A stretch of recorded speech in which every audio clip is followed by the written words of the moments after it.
Welcome dear रॉकर्ट्स, कैसे हैं आप सभी। आज हम देखने वाले हैं उल ज़ुख्रु। तो मूवी की शुरुआत में हम अंजू नाम की एक लड़की को देखते हैं जो कि साड़ी की दुकान में एज अ सेल्स गर्ल काम करती है। वहाँ पर ना राजीव नाम का एक लड़का आता है साड़ी देखने के लिए और अंजू से मिलने की कोशिश करता है। असल में आपको बता ही देता हूँ कि राजीव और अंजू एक दूसरे से प्यार करते हैं। अंजू राजीव से कहती है कि देखो, अगर इस तरह मुझसे रोज मिलने यहाँ पर आओगे चुपके चुपके तो मेरी नौकरी ना एक दिन पक्का चली जाएगी। राजीव भी कहता है कि मेरा तुम्हें देखने का मन कर रहा था तो मैं आ गया। एंड यहाँ दोनों की बातों से हमें ये पता भी चल जाता है कि राजीव के पास अभी कोई जॉब नहीं है, वो कुछ नहीं कमाता धमाता है और जब तक उसकी कहीं जॉब नहीं लग जाती तब तक तो वो अनु से शादी नहीं कर पाएगा। फिलहाल कुछ टाइम बीतता है और हम देखते हैं कि अंजू की शादी थॉमस नाम के एक आदमी से हो गई है। कोई बात नहीं। तो थॉमस की माँ का नाम है लीला। उन्होंने ही अंजू को अपने बेटे थॉमस के लिए चुना था दोस्तों। अब जैसा कि हम जानते हैं कि अंजू तो राजीव से प्यार करती थी, इस कारण वो इस शादी से खुश नहीं थी। फिर भी थॉमस के साथ अपनी नई जिंदगी तो शुरू कर दी थी उसने। कुछ और दिन बीतते हैं तो जहां हम अंजू, लीला और थॉमस को एक हॉस्पिटल में बैठा हुआ देखते हैं। लीला अंजू को दवा लाने के लिए बोलकर खुद थॉमस को डॉक्टर के पास लेकर जाती है। असल में दोस्तों थॉमस की तबीयत थोड़ा खराब हो गई थी, उसका इलाज चल रहा है और यहाँ दवाई लेने के दौरान अंजू से राजीव मिलने के लिए आ जाता है, जो अंजू से कहता है कि तुमने शादी कर ली क्या? अरे मैं तुमसे कभी फोन पर बात नहीं कर पाया, तुमने बिना मुझे बताए क्यों शादी की? अंजू दोस्तों बिना कोई जवाब दिए चली जाती है। अगले सीन में हम देखते हैं कि पूरे केरला में जोरदार बारिश हो रही है और जहां अंजू रहती है वहां पर तो घर के अंदर तक पानी चला आता है। इसी बीच एक रात अचानक से थॉमस की तबीयत और खराब हो जाती है। उसके सर में बहुत बहुत तेज दर्द होता है, मतलब साथ ही साथ उसको दौरे भी बढ़ते हैं, जिसे फिर लीला और अंजू मिलकर संभालती हैं, उसे दवाइयां देती है। थॉमस के नॉर्मल होने के बाद लीला कमरे से बाहर आकर रोने लग जाती है। इस पर अंजू से कहती है आप रो क्यों रही है, थॉमस ठीक हो जाएगा। लीला बताती है कि मेरी शादी 19 साल की उम्र में हो गई थी। 2 साल के बाद थॉमस की बहन शिवा का जन्म हुआ और फिर थॉमस का। इस घर में हम चारों काफी ज्यादा खुश थे, लेकिन शिवा की शादी के बाद थॉमस के पिता गुजर गए और अब थॉमस की ये हालत हो चुकी है। बताओ, शिवा यहाँ पर कम ही आती है। अगर थॉमस को कुछ हो गया ना तो मैं अकेली पड़ जाऊंगी। उनको दोस्तों शांत कराते हुए अंजू कहती है कि आप चिंता मत करिए, ऐसा कुछ नहीं होगा। कुछ दिनों के बाद हम देखते हैं कि अंजू थॉमस को उसकी दवाइयां और खाना वगैरह देकर घर से बाहर जाती है, जहां वो राजीव से मिलती है और फिर दोनों राजीव के घर पर जाते हैं। मतलब कि दोस्तों अंजू राजीव से अभी भी मिल रही है और अभी भी दोस्तों इस राजीव की जॉब नहीं लगी है। इसलिए वो अंजू से कहता है कि यार जैसे मेरी जॉब लगेगी ना मैं तुम्हें उस घर से बाहर निकाल के लेकर आ जाऊंगा। अंजू राजीव का रिज्यूमे बनाने में उसकी मदद करती है ताकि उसको दोस्तों जॉब मिल जाए। तो आगे बारिश के ज्यादा होने की वजह से कई इलाकों में बाढ़ आ जाती है, हर तरफ सिर्फ पानी ही पानी दिख रहा था। इसी बीच लीला थॉमस से पूछती है यहाँ पर बारिश की वजह से पानी भरा हुआ है, क्या हम शिवा के यहाँ पर रहें? जिसके लिए थॉमस दोस्तों साफ मना कर देता है। वो कहता है कि फालतू में उसको तकलीफ होगी, हम जहाँ हैं बिल्कुल वहीं ठीक है। लीला उसके बाद अंजू को कैलेंडर देखकर बताने के लिए कहती है कि जरा देखकर बताओ तो हमने थॉमस को डॉक्टर के पास कब लेकर जाना है। अंजू कैलेंडर देखकर कहती है कि 2 हफ्तों के बाद। इसी के साथ दोस्तों कैलेंडर को देखते हुए ना अंजू किसी सोच में पड़ जाती है, शायद उसके पीरियड्स मिस हो चुके हैं। तुरंत वो वॉशरूम जाकर अपना प्रेगनेंसी टेस्ट करती है, जो कि पॉजिटिव आता है, यानी कि अंजू प्रेग्नेंट है। एंड इस बारे में अंजू तुरंत कॉल करके राजीव को बताती है कि मैं तुम्हारे बच्चे की माँ बनने वाली हूँ। राजीव कहता है तुम चिंता मत करो, हम मिलकर कोई सोल्यूशन जरूर निकालेंगे। एंड दोस्तों यहाँ पर होता यह है कि अंजू राजीव से जब बात कर रही होती है, ठीक उसी वक्त थॉमस उठने की कोशिश करता है और गिर पड़ता है। उसे फिर से दौरे आ जाते हैं। लीला बेचारी उसको संभालती है और फिर अंजू को बुलाती है। दोनों मिलकर थॉमस को बोट के जरिए हॉस्पिटल लेकर पहुंचती है, जहां पर थॉमस की तबीयत के बारे में सुनकर शिवा भी आ जाती है, यानी उसकी बहन। फिलहाल के लिए तो थॉमस की तबीयत थोड़ा नॉर्मल है, हॉस्पिटल में उसे कुछ दिनों के लिए ऑब्जर्वेशन पे रखा जाएगा। इसी बीच अंजू कुछ सोचते हुए आईने में देखकर अपने पेट पर हाथ लगाती है। ये देखकर लीला कहती है कि बेटी तुम प्रेग्नेंट हो और तुमने मुझे बताया नहीं, थॉमस का वारिस आने वाला है। ये खबर सुनकर तो थॉमस काफी खुश होगा और उसकी तबीयत भी अच्छी हो जाएगी। मतलब कि दोस्तों यहाँ लीला को लग रहा है कि अंजू के पेट में जो बच्चा है वो थॉमस का है। खैर ये खबर सुनते ही अंजू के माता पिता भी वहाँ पर आ जाते हैं। लीला अंजू से कहती है चलो थॉमस को तुम खुद बता दो ये खुशखबरी, उसको बढ़िया लगेगा। अब ना चाहते हुए भी अंजू को जाना पड़ता है। अब इससे पहले कि वो थॉमस से कुछ कहती, थॉमस को दोबारा से दौरे पड़ने लगते हैं। डॉक्टर आकर उसको संभालने की कोशिश भी करते हैं, मगर अब शायद बहुत देर हो चुकी है। थॉमस की बॉडी अचानक से शांत पड़ जाती है। ओहो, उसकी मौत हो जाती है दोस्तों। अब क्रिश्चियन में लाश को कफन में रखकर दफनाया जाता है, मगर बारिश की वजह से ये पॉसिबल नहीं था, इसीलिए इसकी बॉडी को ये लोग हॉस्पिटल के मॉर्चुरी में रखवा कर घर आ जाते हैं। लीला को अपने बेटे के खोने का दुख तो था, मगर उसके दिल में ये संतुष्टि थी कि अब थॉमस का बेटा जन्म लेने वाला है। वो तुरंत ही थॉमस के बचपन का पालना बाहर निकाल देती है, उसकी साफ सफाई में लग जाती है। साथ ही वो अंजू से ये भी कहती है कि ये सारी प्रॉपर्टी मैं तुम्हारे नाम कर दूंगी, यहाँ हम दोनों और ये नन्हा मेहमान खुशी खुशी रहेंगे। मगर अंजू उनसे कहती है कि फ्यूनरल खत्म होते ही मैं यहाँ से चली जाऊंगी। लीला कहती है ये सब तुम्हारा ही तो है, तुम्हें मैं कहीं नहीं जाने दूंगी। इसी बीच दोस्तों जब अंजू आसपास नहीं होती तो उसका फोन बजता है। किसी मारिया का नाम देखकर लीला उस फोन को उठा ही लेती है।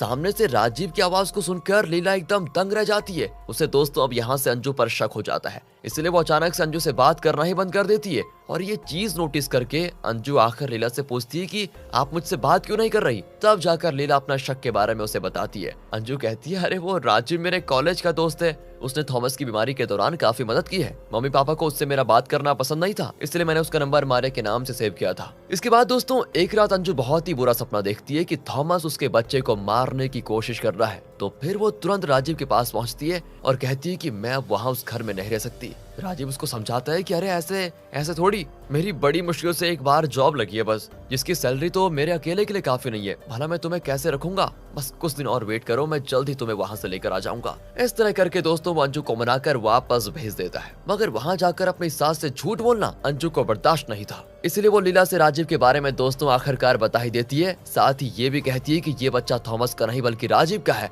बस यहाँ लगता है लीला को शॉक। दोनों के बीच फिर से दूरियां आ जाती है। अंजू लीला से ये भी कहती है कि मैं इस फ्यूनरल के पूरा होते ही यहाँ से चले जाऊंगी। एक तरफ फ्यूनरल की प्रेयर्स हो रहे थे, घर में बाकी रिश्तेदार भी आ रहे थे। उसी बीच सास बहू में मनमुटाव हो गया था और इस चीज को अंजू की माँ भी नोटिस कर लेती है। लीला से जब वो इस बारे में पूछती है तो उसे लीला सब कुछ बता देती है कि तुम्हारी बेटी ऐसी है। और फिर अंजू की माँ अंजू के पिता जॉर्ज को ये सब कुछ कह देती है। बस ये चीज जानकर जॉर्ज अंजू को काफी मारने पीटने लगता है। साथ ही कहता है कि तुम हमें ये दिन दिखाओगी, ये कभी नहीं सोचा था। अंजू भी रोते हुए कहती है कि मैंने आपसे पहले ही कहा था कि मैं राजीव से प्यार करती हूँ, पर आपने जबरदस्ती मेरी शादी थॉमस से करवा दी, बस इसीलिए क्योंकि राजीव एक हिंदू था और ये लोग क्रिश्चियन। इन सब के बीच दोस्तों वहाँ पर शिव आ जाती है, जो कि अंजू के माता पिता से कहती है कि आपकी बेटी किसी और से प्यार करती थी, फिर भी आपने उसकी शादी मेरे भाई से करवा कर इस बात को छुपाया क्यों। ये फ्यूनरल खत्म हो जाने दो, इसके बाद मैं आपसे बात करती हूँ। तो कहानी आगे बढ़ती है। पानी धीरे धीरे थोड़ा कम हो जाता है, इसलिए थॉमस की बॉडी को घर में लाया जाता है ताकि उसके फ्यूनरल को पूरा किया जा सके।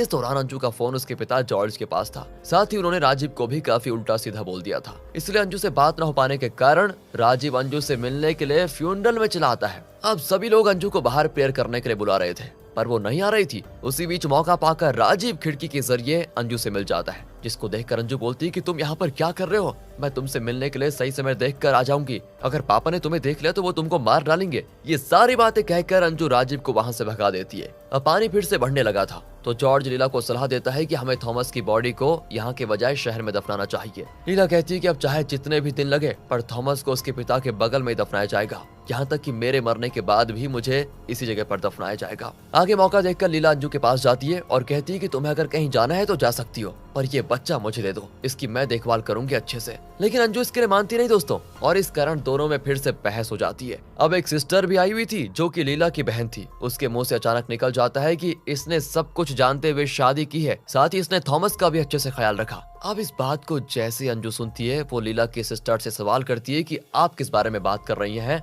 लेकिन दोस्तों उसे कोई कुछ नहीं बताता, ना तो लीला की बहन और ना ही लीला। तब अंजू को अचानक से याद आता है कि हमेशा से लीला की यही कोशिश रहती थी कि अंजू ना तो थॉमस की रिपोर्ट देखे और ना ही डॉक्टर से मिले। इसलिए दोस्तों वो हमेशा लीला को दवाइयां लेने के लिए भेज देती थी और खुद डॉक्टर के पास थॉमस को दिखाने जाती थी। तो अंजू आज तुरंत उन सारी रिपोर्ट्स को ढूंढ कर निकालती है। उसे पता चल जाता है कि शादी से पहले थॉमस को ब्रेन ट्यूमर था, तो शायद लीला ने ये चीज छिपाकर अंजू से उसकी शादी की। और इसी बात को लेकर अंजू लीला से कह देती है, आपने तो मेरी जिंदगी बर्बाद कर दी है।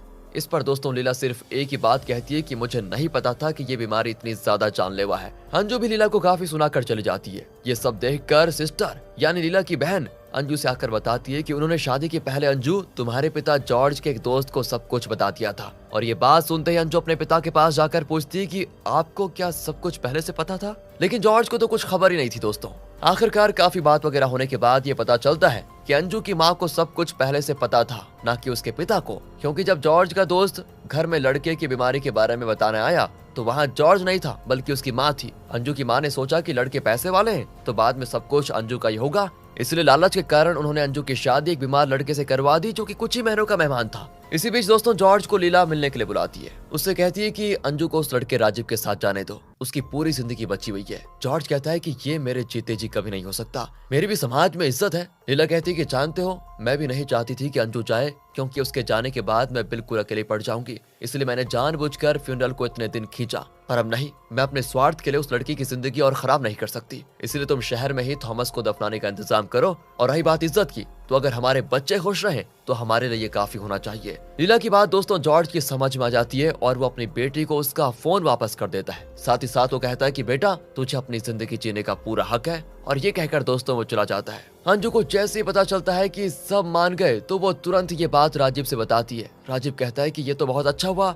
लेकिन अंजू तुमने कहा था कि तुम्हारी सास अपनी प्रॉपर्टी तुम्हारे नाम करने वाली है, उनसे इस बारे में बात तो कर लेना एक बार। ये मैं अपने लिए नहीं बल्कि हमारे बच्चे के लिए बोल रहा हूँ। तो दोस्तों अंजू राजीव से कहती नहीं, ये मुझे सही नहीं लग रहा, लेकिन राजीव उसे किसी तरह राजी कर ही लेता है। तो अंजू लीला से इस बारे में बात करने के लिए जाती है, जो कि अंजू को अपने पास प्यार से बैठाती है और साथ ही उसे एक सोने की चेन और बच्चे का कपड़ा देते हुए कहती है, अगर हो सके तो बच्चे को यही पहनाना, और एक बात हमेशा याद रखना, इस घर के दरवाजे तुम्हारे और तुम्हारे बच्चे के लिए हमेशा खुले हैं। मेरे बेटे का ना सही पर ये तुम्हारा अंश तो है। साथ ही दोस्तों लीला अंजू से पूछती है, क्या मैं कभी कभी तुमसे और तुम्हारे बच्चे से मिलने के लिए आ सकती हूँ क्या? अंजू भी कहती है कि हम आपसे मिलने जरूर आते रहेंगे माँ। और दोस्तों लीला की ये सारी बातें सुनकर अंजू की हिम्मत नहीं होती कि वो लीला से प्रॉपर्टी को लेकर कुछ बातें करे। इसके बाद अंजू जब अपने कपड़े वगैरह पैक कर रही होती है तो लीला वहाँ पर आकर उससे कहती है कि मैंने जो प्रॉपर्टी तुमको देने का वादा किया था वो मैं तुम्हें दे दूंगी। लेकिन दोस्तों अंजू यहाँ उनसे प्रॉपर्टी के लिए साफ मना कर देती है और फिर समय आता है तो बोट पर थॉमस की बॉडी को लेकर शहर में जाते हैं। शहर में जिस कब्रिस्तान में थॉमस को दफनाया जा रहा था वहाँ अंजू को लेने राजीव भी आता है। वो अंजू से कहता है कि अब तो सब कुछ निपट चुका है ना, तो फिर चलो जल्दी से।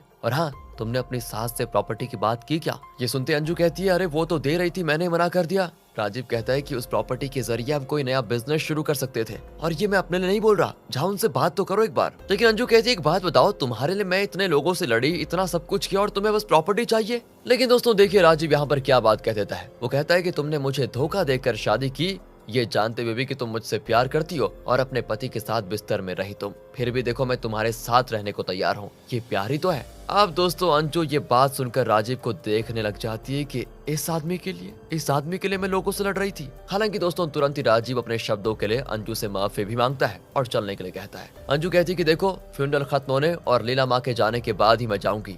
इतना कहकर वो फ्यूनरल में शामिल होती है। सभी थॉमस को आखिरी विदाई देते हैं। अंजू भी आखिरी बार थॉमस के कान में कुछ कहती है कि जाओ, मैंने तुम्हें माफ कर दिया, तुम भी मुझे माफ कर देना। और इसके बाद दोस्तों जब लीला आ रही होती है तो उसे शिवा रोक देती है, लेकिन लीला अपने बेटे की यादों के सहारे उसी घर में अकेले रहना चाहती थी। यार एक माँ के अलावा बेटे को खोने का दुख कोई नहीं समझ सकता, लेकिन यहाँ लीला का दुख, उसकी मजबूरी और अकेलापन, इन सारी चीजों को अंजू समझती है और बिना कुछ बोले बोट पर जाकर वो लीला के बगल में बैठ जाती है। ये देखकर लीला को काफी अच्छा लगता है और वो अंजू के कंधे पर सर रखकर काफी रोती भी है। रही बात राजीव की तो वो ये सब कुछ देखता रह जाता है। और दोस्तों आखिर में अंजू ने उससे नहीं बल्कि अपनी सास को चुना। बहुत बढ़िया, खैर सही हुआ, क्योंकि रिश्ते स्वार्थ से नहीं, प्यार, विश्वास, समर्पण से चलते हैं। और ये बात आखिर में अंजू समझ गई थी। इसी प्यारी सी इमोशनल एंडिंग के साथ ये कहानी खत्म होती है। बाकी दोस्तों राजीव के बारे में आपको क्या कहना है कमेंट करके बता दीजिए। मिलते हैं आपसे अगली वीडियो में, ध्यान रखेगा अपना and finally thanks for watching.